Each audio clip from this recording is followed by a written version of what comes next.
So we had started our topic with what? With defining marketing, है ना. हम लोग अपना जो क्लास था वो हम लोग स्टार्ट किए थे डिफाइनिंग मार्केटिंग. डिफाइनिंग मार्केटिंग में सबसे पहला डिफिनेशन क्या दिए थे हम लोग?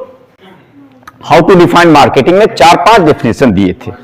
उसमें सबसे पहला डिफिनेशन था मार्केटिंग इज द, जो सबसे पहला डिफिनेशन था, साइलेंटली सुनो सब लोग, marketing is the task of creating, promoting and delivering goods and services to consumers. एक लाइन का डेफिनेशन था. फिर सेकेंड डेफिनेशन क्या था? दूसरा डेफिनेशन जो दिया गया था वो फिलिप कॉटलर के द्वारा दिया गया था. वो थोड़ा फिलेंथ्रोपिक डेफिनेशन था.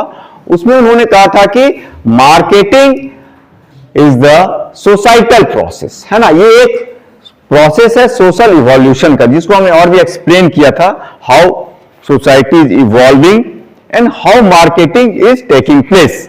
यही डिफरेंट कंसेप्ट्स ऑफ मार्केटिंग हम लोग इंट्रोड्यूस किए थे, राइट. मार्केटिंग एक सोसाइटल प्रोसेस है और it's rather a process of social evolution. It's not a business. Today it has transform into a business actually, but it was earlier a social evolution process actually, wherein consumers were getting goods and services of their need through freely exchanging. I have through barter system. That is why I told that it's an ancient process. I had something which was feeding me or which was fulfilling my needs and wants, and there was something which I was not having, but I was having need of that, and that was there with you. So what I did, I exchanged the same. That is why I told that earlier times sailors were there, and Vasco da Gama and all were there, who were internationally sailing through sea and ships, right.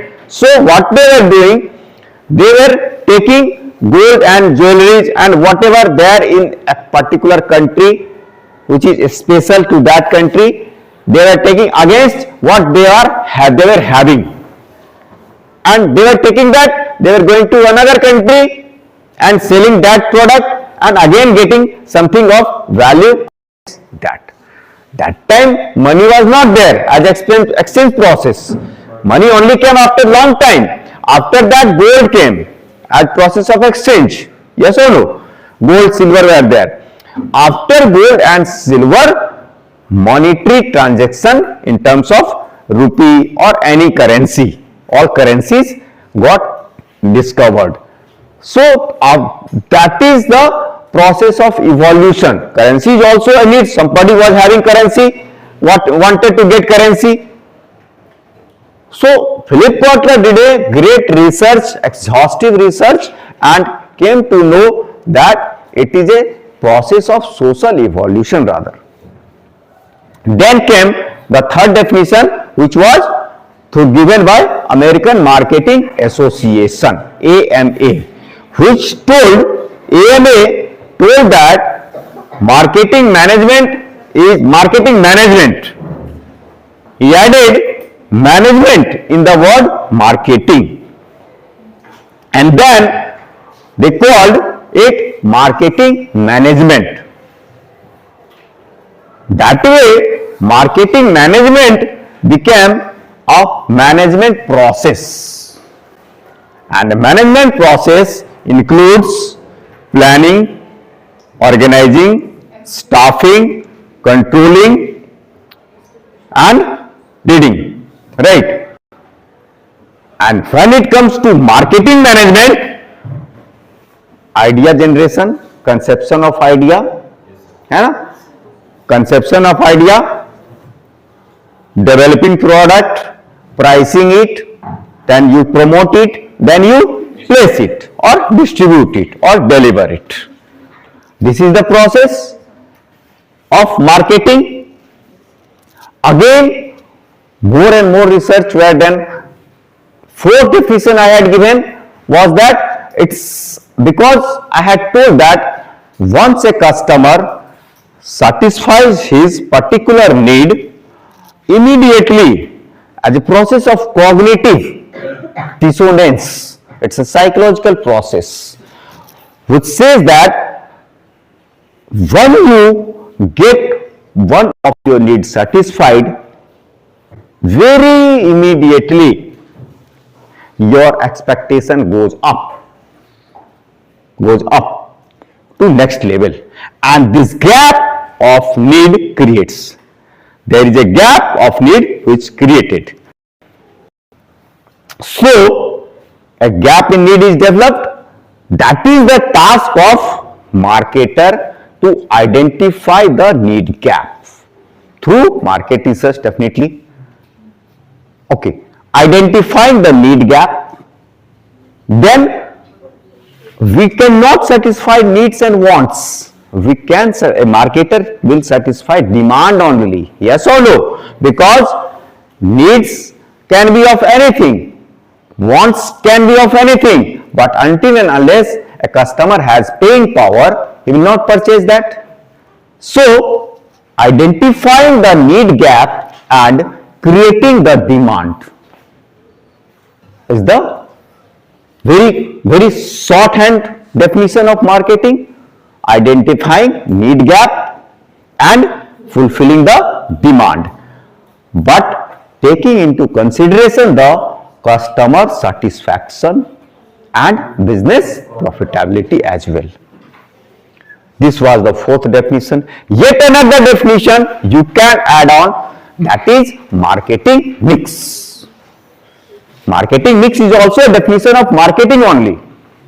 It says that marketing includes 4 P's broadly. Marketing includes 4 P's.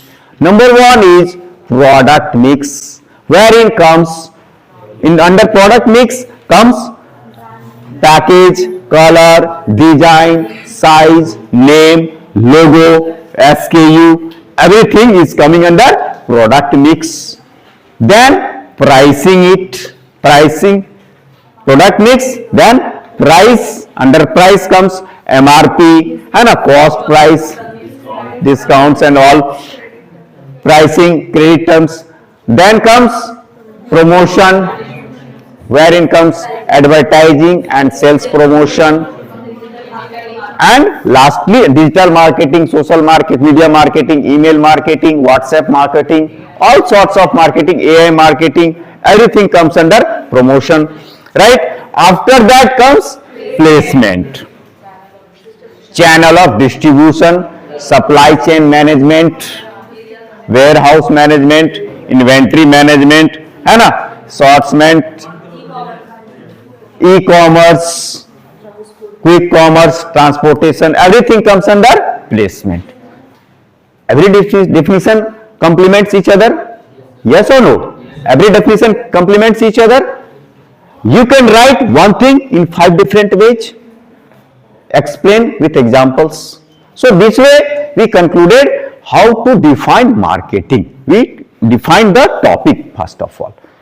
Then came the concepts of marketing. So after that we had started different concepts of marketing, right? So different concepts of marketing. When we say concept of marketing, it is basically how marketing evolved during time. How marketing evolved during time.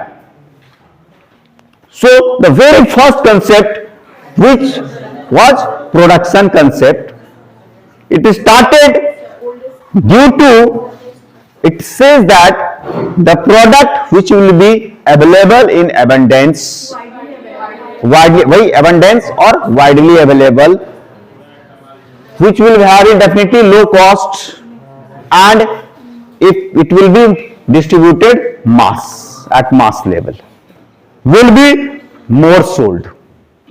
जिस product का cost कम होगा, cost of manufacturing cost कम होगा, और जो ज्यादा मात्रा में बनेगा, कि जो ज्यादा मात्रा में बनेगा उसका cost of manufacturing come obviously हो जाएगा, पर मिनट कॉस्ट कम होगा, और जो वाइडली अवेलेबल होगा वही बिकेगा.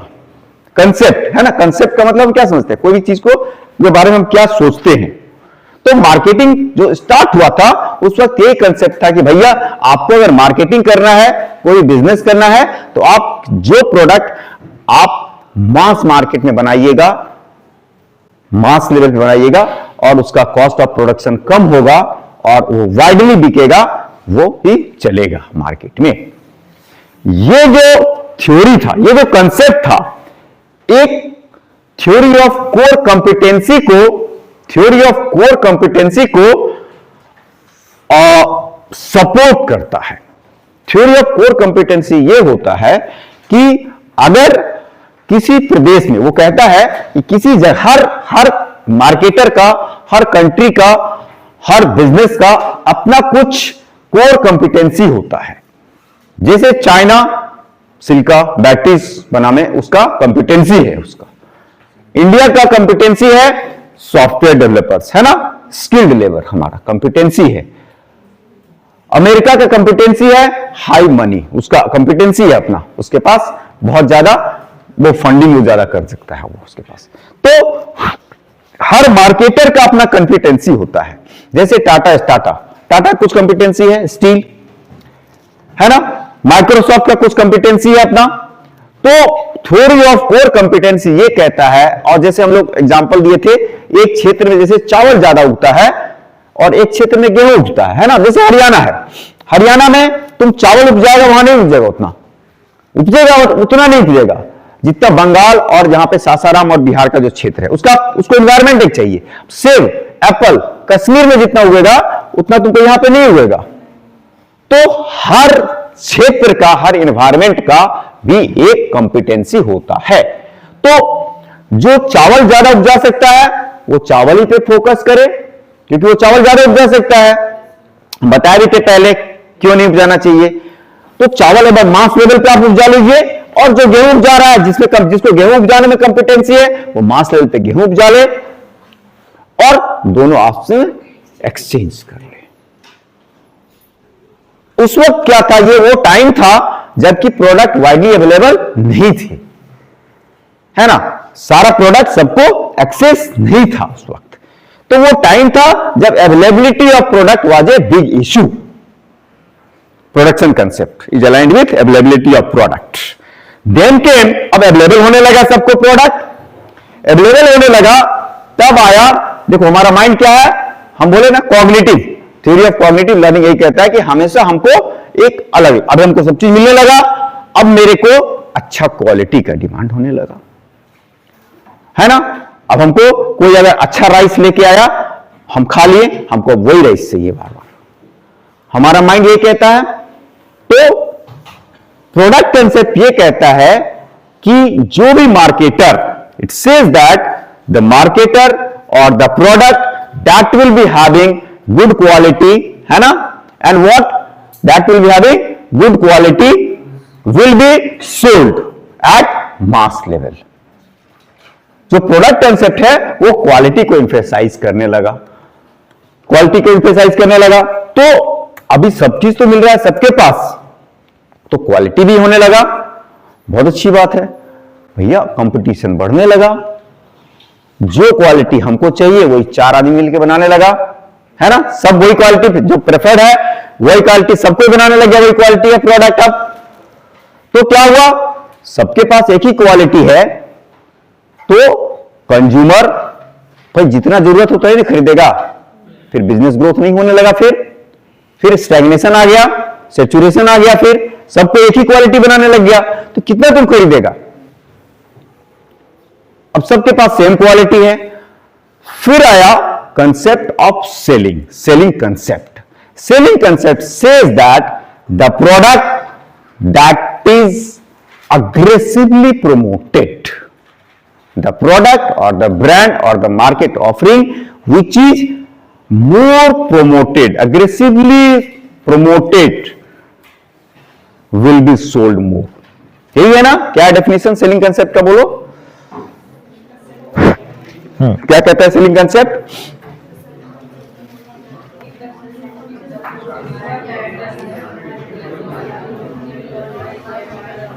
शुभेच्छा, एक आदमी बोलो शुभेच्छा बोलो। तो सेलिंग कंसेप्ट क्या बोलता है, साइलेंटली सुनो सब लोग एकदम।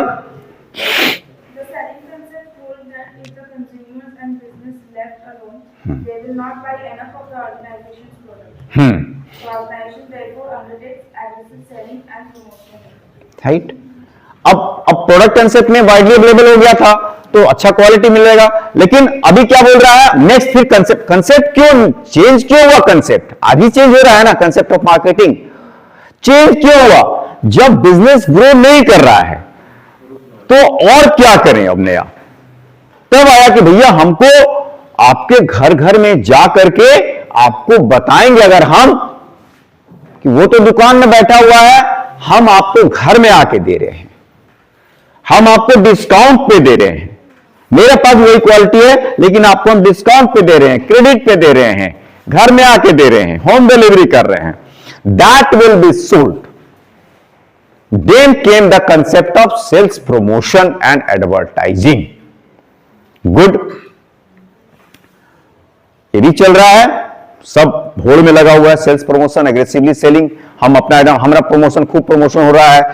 भैया कस्टमर का तो एक रिक्वायरमेंट का लेवल है ना, हम 4 रोटी खाते हैं तो 4 ही रोटी खाएंगे ना, है ठीक है, तो रोटी खा लिए, मेरा सेटिस्फैक्शन हो गया। बिजनेस मैन तो बढ़ रहा है, कंपटीशन तो फिर राइज हो रहा है, और लोग आ रहे हैं बिजनेस में। अब आया कि नहीं, मजा नहीं आ रहा है, ग्रो फिर होना बंद, फिर स्टेगनेंसी आ गया, फिर स्टेगनेंसी आ गया।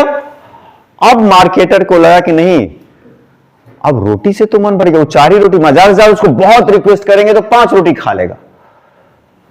तो अब हमको जानना है कि क्या और उसका नया वांट हो सकता है। नीड तो वही है, फूड है ना, हंगर, उसका वांट और क्या हो सकता है। अब आया concept sense and response philosophy का। अब नीड एंड वांट को आइडेंटिफाई करना बिफोर प्रोड्यूसिंग बिकेम नेसेसरी। अभी तक तो हम अपने मन से प्रोडक्ट बना ले रहे थे, अभी तक तो प्रोडक्ट हम अपने मन से बना ले रहे थे, अभी आया टाइम कि आपको कंज्यूमर इज किंग मानना पड़ेगा। अभी तक आप अपने आप को बेस्ट समझते थे कि हम बेस्ट क्वालिटी प्रोडक्ट बना रहे हैं, बहुत अच्छा प्रमोशन कर रहे हैं। हो सकता है उसको पराठा अच्छा लगे, हो सकता है उसको डोसा अच्छा लगे, हो सकता है उसको पिज्जा अच्छा लगे, वही आटा से बन रहा है, वही गेहूं से बन रहा है, वही मैदा से बन रहा है, क्या और कॉम्बिनेशन परम्यूटेशन हम लगाएं कि उसका टेस्ट को जाने। अब हम उसको क्या क्या अच्छा लग सकता है खाने में, मार्केट रिसर्च करके कस्टमर के नीड एंड वांट्स को जितना हम अच्छे से आइडेंटिफाई करेंगे और जितना बढ़िया प्रोडक्ट हम बनाएंगे, कस्टमर मेरे प्रोडक्ट को प्रेफर करेगा। अब प्रेफरेंस का बात आ गया यहां, क्योंकि कंपटीशन ज्यादा है तो मेरे को प्रेफरेंस चाहिए, तो मेरे को कस्टमर का नीड एंड वांट को बहुत बहुत है ना, उसका जो फैक्टर्स इन्फ्लुएंसिंग, 4 फैक्टर्स बताए थे हम, साइकोलॉजिकल, बिहेवियरल, डेमोग्राफिक, साइकोग्राफिक, है ना, ऑल फैक्टर्स को, कल्चरल, सोशल, इकोनॉमिकल, पर्सनल, क्या उसके नीड को ज्यादा से ज्यादा पर्सनलाइज्ड वे में हम आइडेंटिफाई कर पाए उसका, और उसके लिए हम प्रोडक्ट बनाए। सबके लिए प्रोडक्ट बनाएंगे तो अब नहीं चलेगा, अभी सेगमेंटेशन, एसटीपी का कंसेप्ट आने लगा। तो ये कंसेप्ट, मार्केटिंग कंसेप्ट कहता है कि the marketer who will identify the needs and wants of customer properly, do proper segmentation, targeting, positioning, branding, develop product mix according to needs and wants of his targeted market after segmentation, do pricing accordingly, उसके हिसाब से match करे। Promotion में communication should be actually targeted what he wants to listen, in what language he wants to listen, what should be the message actually, what appeals him the most। सबको सब चीज appeal करता है ना, rational appeal, emotional appeal, fear appeal, what appeals you the most, and place the product so that you can get it whenever and wherever you want it. That marketer will get success. Then came the concept of 4 P's of marketing, which was given by Philip Kotler during 1950s. 4 P's of marketing was developed by the marketing guru Philip Kotler, basically, who says that marketing is the task of identifying the needs and wants of the customer, right, and fulfilling it to achieve ultimate customer satisfaction so that repurchase can take place and business can be profitable. So this was the marketing concept. After, again, as we told that we are every time going through the process of evolution, अभी फिर चल रहा है process, again competition started, right, in each sector. Now comes the sector wise concept of sector industry. Then came the concept of sector industry: automobile, pharma, consumer durable, FMCG, telecommunication, mobile, right, all sort of fashion, apparel, cosmetics, सब अपना segmentation करने लगा, मेरे को इसमें best करना है, trick करना है, हो गया, इसमें भी थोड़ा कंपटीशन फिर से आने लगा. फिर आया कंसेप्ट किस चीज का? Holistic concept of marketing. Holistic concept of marketing जो कि 4 पिलर्स पे है. क्या क्या है 4 पिलर्स होलिस्टिक कंसेप्ट का? Integrated marketing, relationship marketing, performance marketing और सोसाइटल मार्केटिंग, है ना. वो कहता है, होलिस्टिक कंसेप्ट कहता है भैया अभी खाली अच्छे से उसका नीड्स एंड वांट्स आइडेंटिफाई करके उसका डिमांड फुलफिल कर देने से काम नहीं चलेगा. समझ रहे हो ना टॉपिक को? पूरा मार्केटिंग को इस क्लास में हम ग्रैस्प कर रहे हैं, कोशिश कर रहे हैं. आराम से ध्यान से भूख प्यास सब मार के सुन लो. होलिस्टिक कंसेप्ट, क्योंकि कंपटीशन बढ़ रहा है. अब मेरे को वो भी तुम्हारे हिसाब से प्रोडक्ट बना रहा है, वो भी तुम्हारे हिसाब से प्रोडक्ट बना रहा है, मारुति भी तुम्हारे हिसाब से प्रोडक्ट बना रही है, किया भी तुम्हारे हिसाब से बना रही है, हुंडई भी बना रही है. तो जो कस्टमर, जो मार्केटर कस्टमर के साथ अच्छा रिलेशनशिप डेवलप करेगा, CRM, कस्टमर रिलेशनशिप मैनेजमेंट, वो सक्सेस करेगा. लास्टिंग CLV बढ़ाना, ये आया कि भैया अब रिलेशनशिप डेवलप करना पड़ेगा, सिर्फ बेचने से काम नहीं चलेगा अग्रेसिवली, अब कस्टमर के साथ रिलेशनशिप बनाना पड़ेगा. CSR, ब्रांड बिल्डिंग करना पड़ेगा, कॉर्पोरेट सोशल रिस्पॉन्सिबिलिटी मेंटेन करना पड़ेगा, इंटीग्रेटेड मार्केटिंग करना पड़ेगा. सारा डिपार्टमेंट, चाहे वो प्रोडक्शन डिपार्टमेंट हो, फाइनेंस हो, ऑपरेशन हो, मार्केटिंग हो, सेल्स हो, R&D हो, है ना, सारा डिपार्टमेंट को मिलके, HR हो, सारा डिपार्टमेंट को मिलके कस्टमर सेंट्रिक होना पड़ेगा. कैसा हायर करे, कैसा फाइनेंस करे, कैसा प्रोडक्शन करे, सबको इंटीग्रेट होकर के कस्टमर के बेनिफिट के बारे में सोचना पड़ेगा, वही ऑर्गेनाइजेशन सक्सेस करेगा. This was holistic concept of marketing. Good. तो यहां तक हम लोग कंसेप्ट ऑफ मार्केटिंग समझ लिए. अब हम लोग कोशिश करते हैं स्ट्रेटेजिक प्लानिंग प्रोसेस को समझने का, है ना.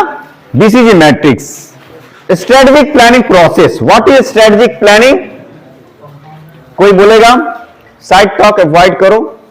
स्ट्रेटेजिक प्लानिंग क्या है? What is strategic planning? तो कोई भी बिजनेस को स्टार्ट करने के लिए, मोटा मोटा समझो स्ट्रेटेजिक प्लानिंग क्या है. कोई भी बिजनेस को स्टार्ट करने के लिए, आरती बैठ जाओ, कोई भी बिजनेस को स्टार्ट करने के लिए स्ट्रेटेजिक प्लानिंग करना पड़ता है. जब हम स्ट्रेटेजिक प्लानिंग की बात करते हैं तो ये लॉन्ग टर्म प्रोसेस है. प्लानिंग तो हमेशा हो करना और हर लेवल पे करना है. तो planning can be short term also और it can be long term also. So at some level organizations do short term planning, or at another level, some another level, they have to do long term planning. So when we talk of long term planning, it is a strategic planning process. And how to define it? To define it more clearly, market oriented strategic planning, because we are studying marketing, so we have added as a prefix market oriented. That is why, that is only significance of this. otherwise it's the same overall. Market oriented strategic planning is the managerial process. You all are becoming managers, so you have to do strategic planning.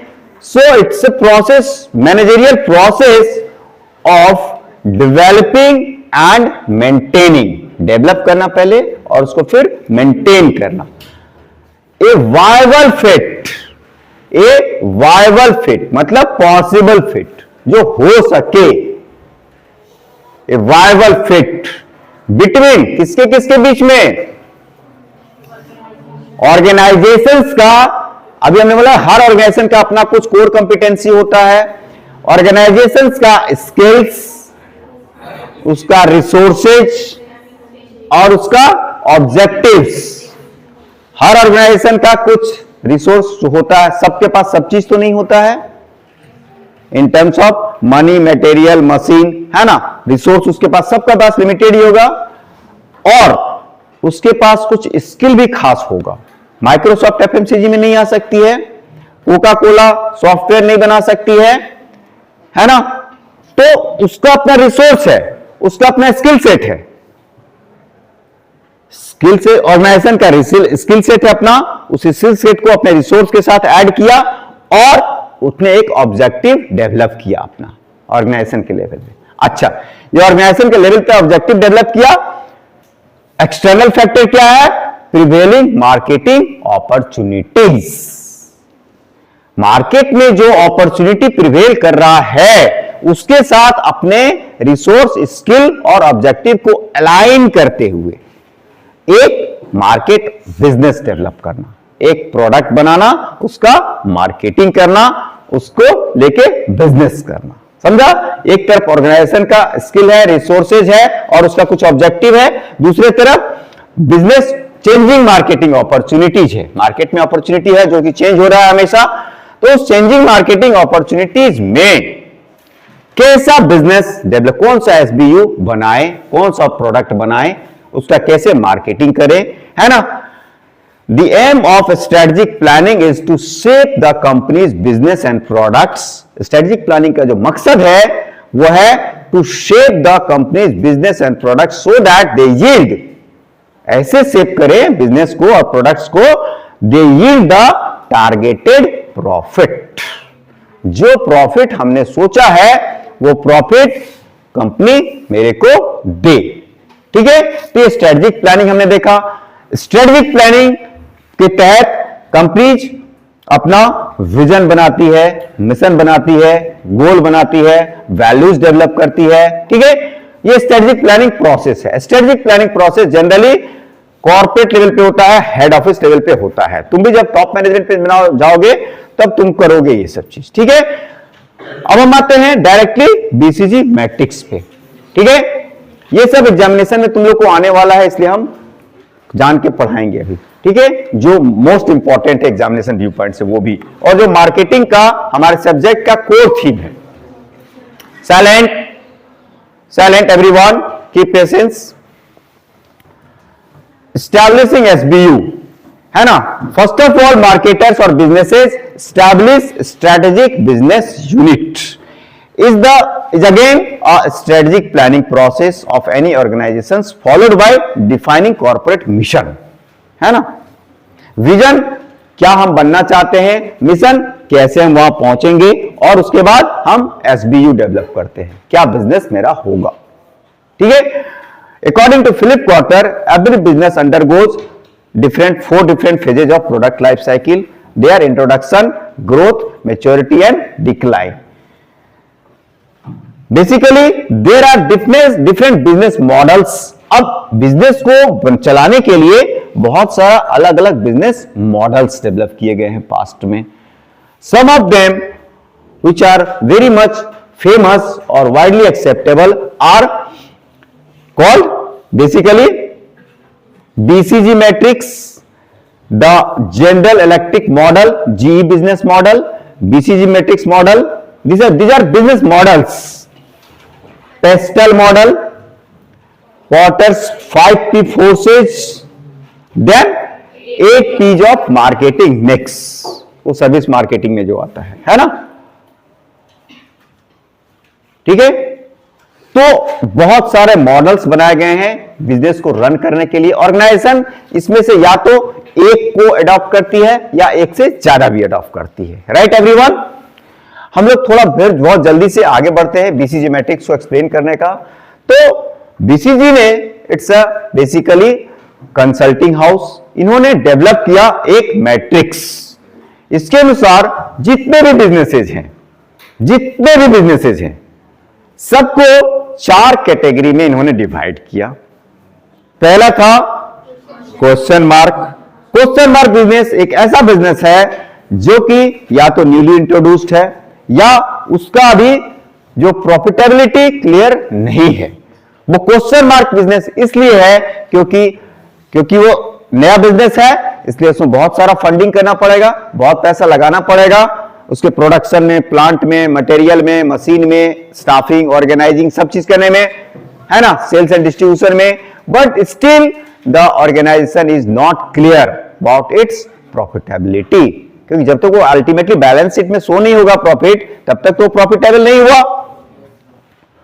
तो until and unless the organization is getting profitable, that business becomes a question mark because its profit is not clear. अच्छा, ये कैसे market में है काम करता है? ये वैसे मार्केट का बिजनेस है जो मार्केट बहुत हाईली ग्रो कर रहा है ना, high growth rate, highly growing market, और उस मार्केट में कोई लीडर है, ऑलरेडी लीडर है, और उस लीडर के कंपैरिजन में ये जो बिजनेस है इसका मार्केट शेयर अभी लो है ना, मार्केट शेयर लो है इसका, और वो मार्केट बहुत हाईली ग्रो कर रहा है, बहुत हाई रेट से, है ना, और उसमें इसका प्रॉफिट अभी क्लियर नहीं है।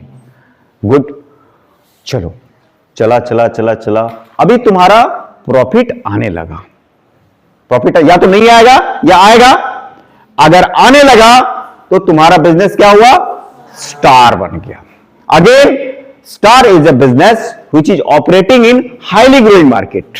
Star is a business which is operating in highly growing market and have grown up its market share, high market share. उसका मार्केट शेयर भी हाई हो गया, प्रॉफिटेबल होगा तो मार्केट शेयर तो हाई होगा ही होगा obviously. High market share, highly growing market में profitable business is star business. अगर वो after lots of effort somehow it is not becoming profitable, it becomes a dog होगा। अगर प्रॉफिटेबल नहीं हुआ तो क्या होगा? डॉग होगा। आइडिया सेलुलर, है ना, बहुत सारा बिजनेस ऐसा होता है, नहीं भी हो सकता है ना प्रॉफिटेबल, दैट बिकम, डॉग का भी बात करेंगे, वो साइकिल में आके हो रहा है, बट एक ये भी तो तरीका है, डायरेक्ट तो डॉग ही बन जाएगा, वो प्रॉफिटेबल नहीं होगा तो क्या होगा? डॉग होगा।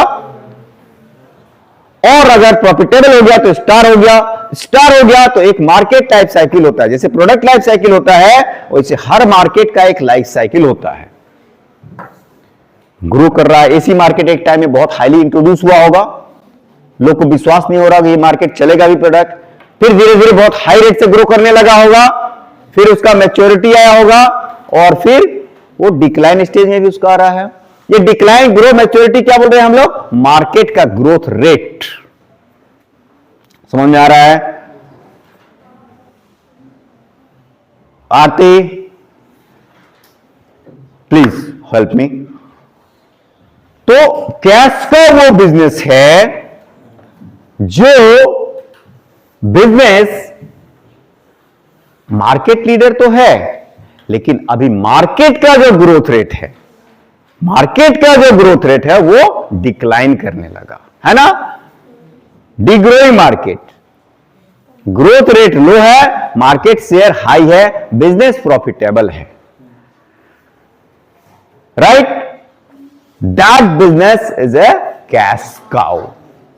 अब कैश काउ क्यों बोला जा रहा है? क्योंकि इस बिजनेस में और ज्यादा इन्वेस्टमेंट करने का तो स्कोप है नहीं, हमने पहले ही पूरा इन्वेस्टमेंट कर लिया है, और ये बिजनेस बहुत ज्यादा प्रॉफिट हमको दे रहा है।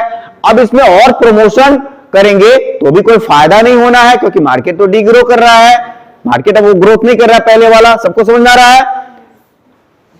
तो वो जो डिग्रो कर रहा है तो अब हम क्या करेंगे, क्योंकि नया मार्केट अपॉर्चुनिटी फिर आ रहा होगा ना, हमको तो भी देखना पड़ेगा कि और नया मार्केट में ट्रेंड क्या चल रहा है, नया लेटेस्ट ट्रेंड। अब इसमें से हम प्रॉफिटेबिलिटी अगर इसका हमको मेंटेन रखना है तो कॉस्ट कटिंग करेंगे। यहां पे हम कॉस्ट कटिंग सेल्स फोर्स में कर सकते हैं, डिस्ट्रीब्यूशन चैनल में कर सकते हैं, प्रोडक्ट लाइन में कर सकते, कुछ प्रोडक्ट लाइन नहीं चल रहा होगा उसको हटा देंगे, थर्ड पार्टी मैन्युफैक्चरिंग कर देंगे, हो सकता है कॉस्ट सेविंग होगा मेरा, प्रमोशन में कम कर देंगे। इस तरह से कॉस्ट कटिंग करके अपना रिवेन्यू को हम मेंटेन रखेंगे या बढ़ाएंगे। रेवेन्यू बढ़ेगा, वो पैसा हम दूसरे अनदर क्वेश्चन मार्क बिजनेस में लगा सकते हैं। तो वो जो पैसा उससे हम पॉर कर रहे हैं, उससे पैसा हम ड्रॉ कर रहे हैं, तो गाय से जैसे गाय से दूध लेते हैं तो वो पैसा, वो बिजनेस हमको पैसा दे रहा है, right? That is why it is called cash cow. Good, very good.